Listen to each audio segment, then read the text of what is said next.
911, what is your emergency? My son Russ suffers from schizophrenia and is in the street acting erratically. The dispatcher will stay on the phone with the mother as a first responder heads out to the scene. When you arrive, it is important to note a few factors on schizophrenia.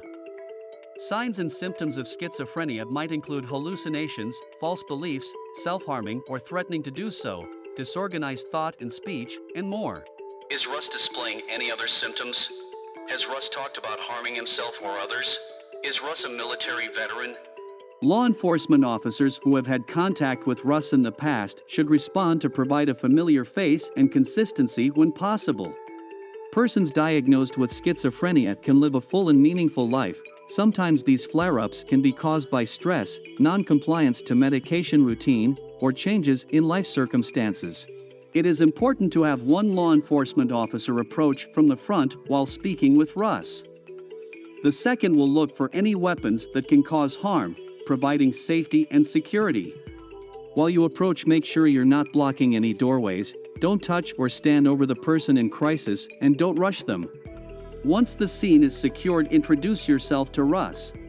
It is important to speak with a slow, calm voice. If they keep yelling, and then ask an open-ended question for a reflective answer, but it is also important not to challenge the beliefs of hallucinations of a person in crisis. Try to make them feel comfortable. Is there someone who you trust?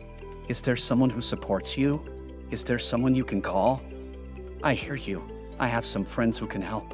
If not already deployed, this is when you call the Mobile Crisis Response Team. Dispatch would alert MRT once this was identified as a mental health crisis. Hi Rusty, we want to make sure you are okay.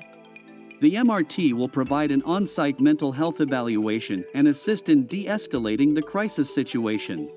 If it is a successful engagement, the MRT will connect Rusty to treatment and follow up with him and his family. In the case that the MRT is unavailable, it is important to follow your department's protocols, which could include a Baker Act. If that is the case, this is how that would go. Hey Russ, we are going to do something called a Baker Act. Do you have any questions about what that is? Involve Russ in the process, as it will make the experience less traumatic for all parties involved.